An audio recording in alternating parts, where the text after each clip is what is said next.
ఈ రోజు ఈ యొక్క అద్భుతమైన కార్యక్రమం జరుగుతుందంటే వంగలపూడి అనిత గారికి, చంద్రబాబు నాయుడు గారికి, పవన్ కళ్యాణ్ గారికి మేము చాలా రుణపడి ఉన్నామండి. ఎందుకంటే ఈ చుట్టుపక్కల ఈ అన్ని కూడా ప్రాంతం పాయకరపల్లి నియోజకవర్గంలోనండి బాగా నిరుద్యోగులు ఎక్కువ అండి.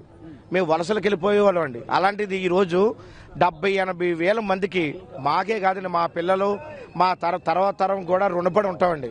ఎందుకంటే ఇంత చక్కటి కార్యక్రమం ఇక్కడ స్టీల్ ప్లాంట్ రావడం అంటే చిన్న పని కాదండి. ఈ చుట్టుపక్కల ప్రాంతాలు కూడా చాలా అభివృద్ధి చెందుతాయి.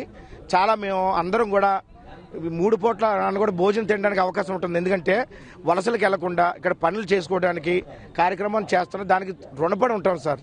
ఖచ్చితంగా లోకేష్ గారి మీద, చంద్రబాబు నాయుడు గారి మీద నిరుద్యోగులందరూ కూడా ఈరోజు జై హో లోకేష్ బాబు, జై చంద్రబాబు అంటున్నారండి. సార్ చంద్రబాబు నాయుడు గారు వచ్చారంటేనే ఉద్యోగాలకి అంటే కల్పించుకోవడంలోని చంద్రబాబు నాయుడు గారు దిట్టండి. చూడండి, యువత తండోపతండాలుగా స్వచ్ఛందంగా కదిలి వస్తున్నారండి.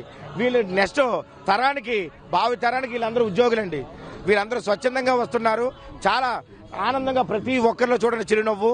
వీళ్ళందరి తరపున కూడా అనిత మేడం గారికి, లోకేష్ గారికి, చంద్రబాబు నాయుడు గారికి, పవన్ కళ్యాణ్ గారికి మేము మనసు పూర్తిగా ధన్యవాదాలు తెలియపరుస్తున్నామండి. గతంలోని ఈ ఐటీ మినిస్టర్ని చూసామండి, కోడిగుడ్డు మినిస్టర్ని చూసాం. కానీ ఇతను మాటలు చెప్పే మనిషి కాదండి, పని.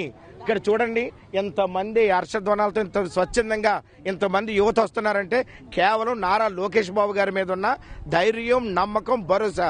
ఈ రోజు ఇంతమందికి ఈ కంపెనీ 1,60 కోట్ల కంపెనీ లక్ష్మీ మిట్టల్ అనే కంపెనీని తీసుకురావడం అంటే చిన్న పని కాదండి. మాటలు చెప్పే మంత్రి వేరు, పని చేసే లోకేష్ బాబు గారు వేరు. కాళ్ళు ఎగరేసుకొని చెప్తున్నామండి, లోకేష్ బాబు గారి మీద మాకు నమ్మకం, ధైర్యం ఉంది.